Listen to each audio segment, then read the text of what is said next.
Hey, everybody. Welcome to the Prep Life Podcast. This is your founder and CEO of Glam Girl Bikini, Amy Enger. And today I'm joined by my fabulous co host, Leemarie Hossetter. Hey, Lee, how's it going? It's going great. So, today we're going to talk about just that transition from improvement season to prep. And I think it's super relevant for us. I always like to kind of just share our experience of what's going on. Because I think a lot of our listeners can probably relate that there's some different practices that you can kind of get away with, that you are better tuned for different seasons, and you kind of have to make a lot of different transitions. So we both came up with kind of our list of ways that our lives are changing. So do you want to give your prep update first and then I'll go? Yeah, so I think I'm on going into week 4. I think I just had my week 3 that finished. So far, this has been the easiest prep so far. Calories are so much higher than last year. That's the cool thing about using my Fitness Pal is I can literally scroll back years and see where my calories were at. So I am Wow. still after my first, actually, I think this was my second cut.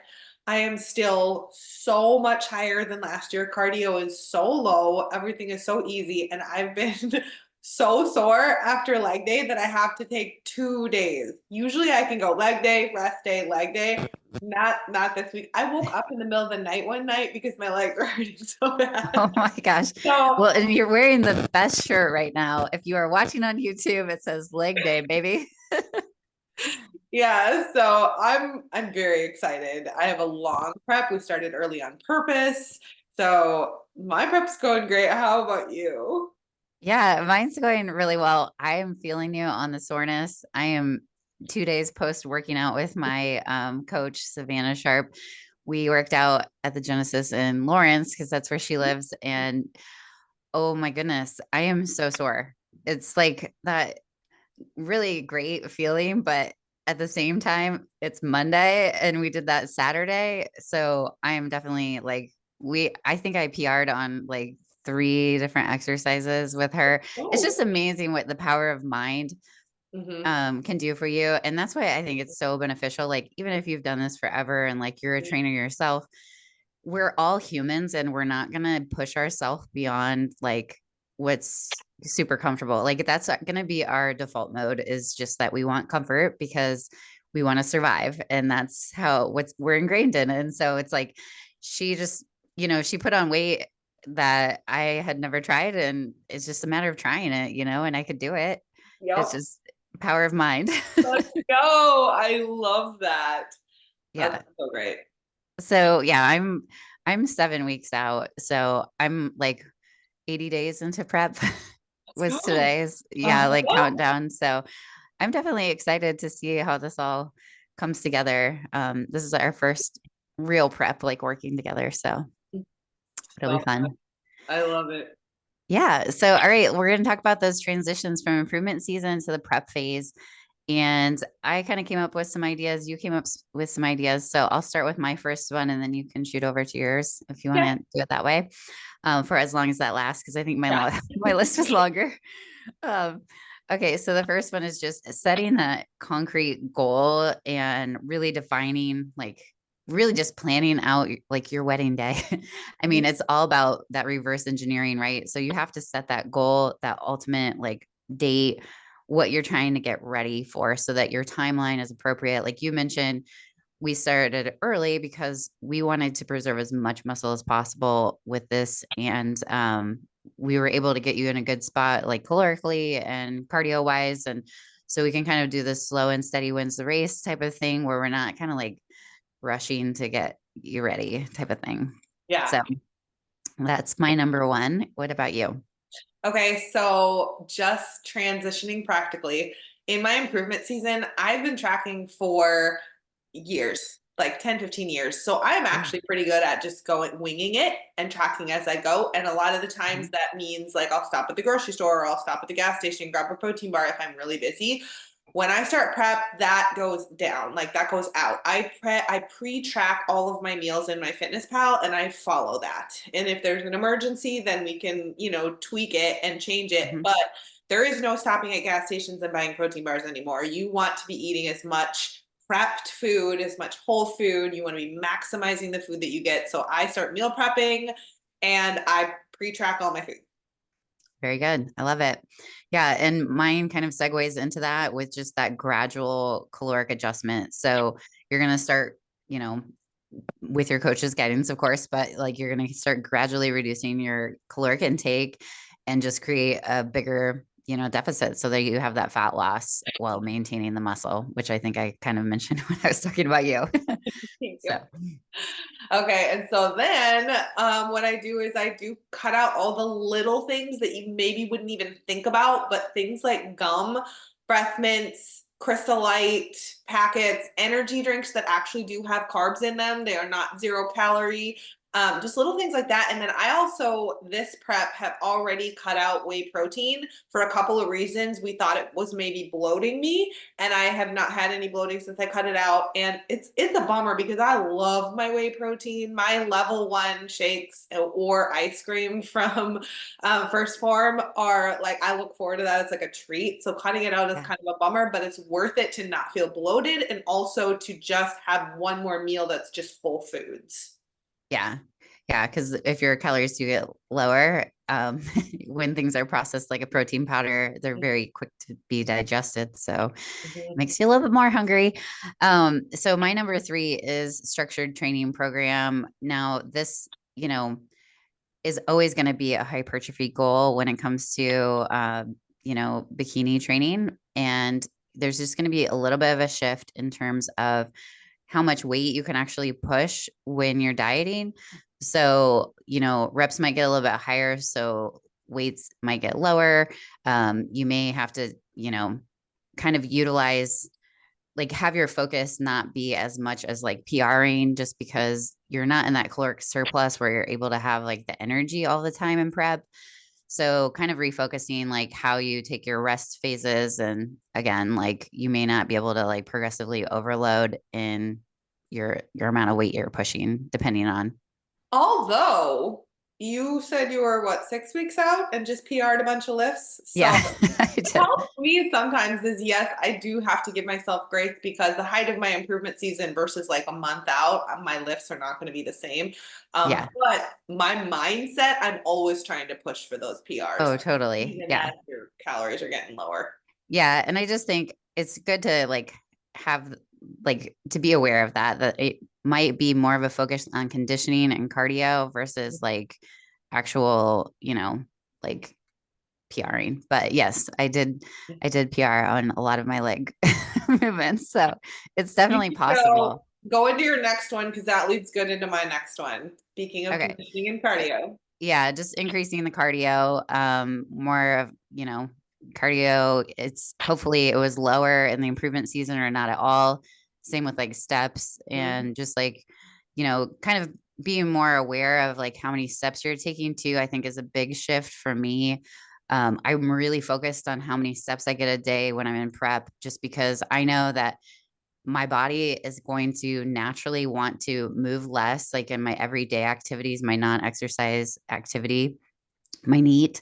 So I'm hyper aware of that. And then also like my cardio does go up for conditioning purposes. Mhm. Yeah, steps is a big one for me. I know in the improvement season, I am pretty active, so I do love getting a step goal in, but if I'm a little bit low, I'll just be like whatever, I'll, do it another day. In prep, it's like this is part of prep. You have to hit your steps. And so sometimes it gets annoying when you're like not moving a lot all day because you're maybe sitting for your job or something, and then you have to spend an hour, hour and a half just walking and getting your steps in. But one thing that I like to do is I watch shows, and I will save specific shows just for either cardio or walking. And I love to watch YouTube, like what I eat in a day, or even like the Food Network, or like Oh crazy boy. cheat day videos. And when I'm in prep, I have to transition and I Yeah. cannot be so food focused. Instead, I'll start watching like prep vlogs from other competitors, like, CBum, or like some of the big ones like Miss Olympia, or I'll actually watch, it was just the semifinals for the CrossFit Games. The CrossFit Games will be in August. So like things like that where it's their intense training and discipline, even though it's a different sport than mine. And then they are very disciplined and regimented about their food for fuel and everything. And it's just way more motivating and puts me in the right mindset while I'm doing my cardio versus watching like Food Network or the cooking channel. Yeah, I've been watching a lot of like motivational speakers or people that talk about goals and like achieving success and things that like, you haven't previously. I'm really training my mind a lot with that.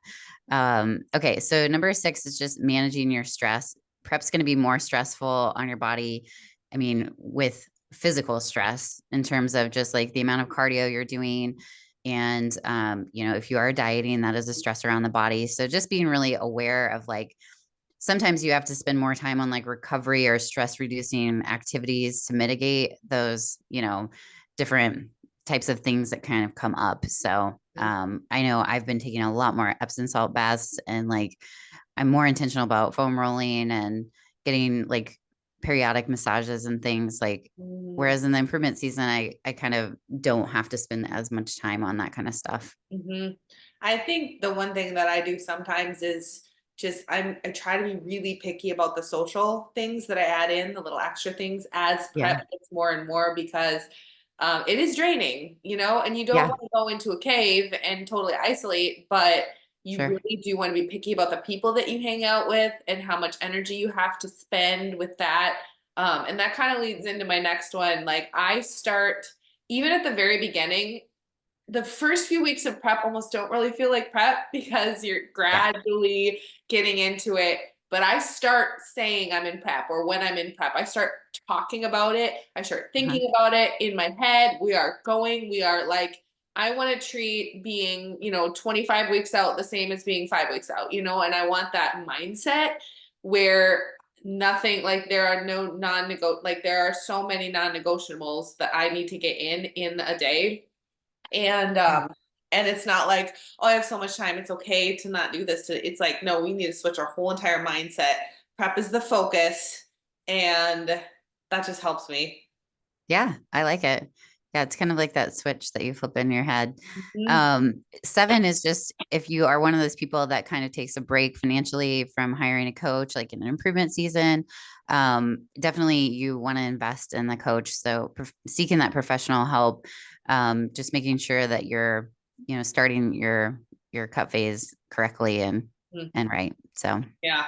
And if you do it right, even if you don't have a coach in the improvement season, I think you get the most out of your improvement season if you do stay with a coach.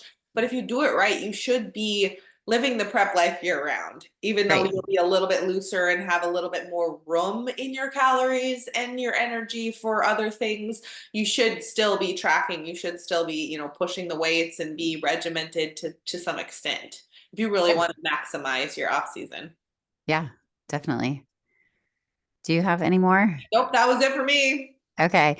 As far as just time management, I think there's just like a lot of extra Mhm. activities that are important during a cut versus improvement season. Like you were kind of saying, there's that tipping scale or that, that light switch dimmer. When, prep, the dimmer shines brighter, we kind of, that's the point where we maybe aren't taking extra projects on at work, or we aren't like you said, maybe staying up late and like hanging out with friends, because it's just like at a certain point, there's only so many hours in the day. And when you have to fit in these extra things like extra steps, extra cardio, maybe, I mean, you should be working on posing in the improvement season, but let's face it, like you're a lot more intentional probably when you're in prep. So you need more time for some of that stuff. And then I usually don't do my waist trainer. And I mean, there's only certain lifts that I'll use a leather belt in the improvement season as well. But once I start getting in prep and I really want my waistline to be tight, every time you pick up a weight, your obliques do expand, and bikini is about the hourglass, and it really does make a difference. So yes, it's important for the health of your spine to have like all points all around the spine to be strong. But for me, like that's what I spend a short amount of time in a waist trainer and leather belt. It's just like I've already conditioned those muscles to support my spine well in my improvement season. And then kind of use those to just really, it gives me like, I feel like I go down by like 2, if not 3 inches just by waist training and things. Well, So and the thing I've noticed about waist training, and I think people get the wrong idea of it. They think that you won't use your core when you're wearing a waist trainer, but actually, what it makes me do is that I am much more aware of my posture and I'm mhm. aware of my core. And so all of Yep. the time, I'm practicing that vacuum where you're Yep. drawing in your inner core, and I actually think that my waist gets stronger because I'm reminded of that. And so Yes. instead of like thinking that you're going to rely on it, maybe that would be more appropriate for like a belt if you were like a power lifter or you're just trying to lift really heavy and you use the belt to give you a little bit of extra push for that one lift. It would be like that. A waist trainer is not like that. Like a waist trainer actually makes you more aware of how you hold your posture and your core. And I think even just that and having that for like an hour or whatever you do a day does help the waist come in because you're Very practicing. good point. I think too, it helps with my appetite control. And I actually think that that's like a really big one. It's almost like a band, like, how people get like a laparoscopic band around their Yeah. stomach. I mean, I kind of feel like it's because you can't really overeat in one of those things, Yeah, don't which is wear it right why, after your big meal. Bad idea. yeah, yeah, you have to. I mean, you would definitely want to digest your food, but like it definitely makes you less hungry for some reason. I don't know. I just Yep. maybe it's just mental too, but yeah. And then the last one is usually my caffeine consumption. I try to lower it as much as possible, like in an improvement season, try not to rly on it at all so that when I am in a cut phase, like there's just those days that you are waking up, you're trying to get your cardio in, you have to have like something. Yep. So yeah, that's where I'm at with that is the caffeine consumption has increased. Yeah, absolutely. Mine always increases in prep as well. I'm not as good at cutting it completely out in the improvement season, but I do always try to do a taper after shows just to reset Yeah. your caffeine, your tolerance for it. You want to do that reset. Also, too, with water, I'm really good at drinking water, but in prep, I try to go from a gallon a day to body weight. And so I Okay. try and push the water hard and really try and track it. Haven't been as good, so here's me holding myself accountable. But yeah, water is for sure a big one too. So Yeah, so hopefully those ideas help. I mean, I'm sure a lot of people can relate to that. A lot of our listeners probably know what that transition is like. But, for those of you that are just starting out, maybe this is your first show. Those are some things that are pretty normal. And I think that every time you do it, it becomes more natural as far as just like you kind of know what to expect and everything. But like when you're first, you think back to that first prep, it's a lot of adjustments to make like in a mhm, short span of time. So for me, like, all we knew was a 12-week prep. That was a lot of adjustments to make in 12 weeks mhm. of lifestyle and things like that. And I just think that's another advantage to starting early and getting lean early, just so you can be reversing into the show. That's always my ideal. And then it like really prevents rebounding after a show because you haven't been so strict up into the deadline. Like, that's one thing that I've been really trying to do a lot of is just like getting people to the leanness level, like at least 2 weeks before the show so that we can start the reverse early.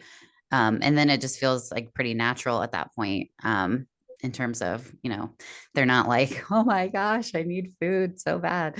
Yeah, and then you're fresher for the stage too, which is what you want. The judges want to see you fresh, they want to see energy, they want to see full muscles, healthy.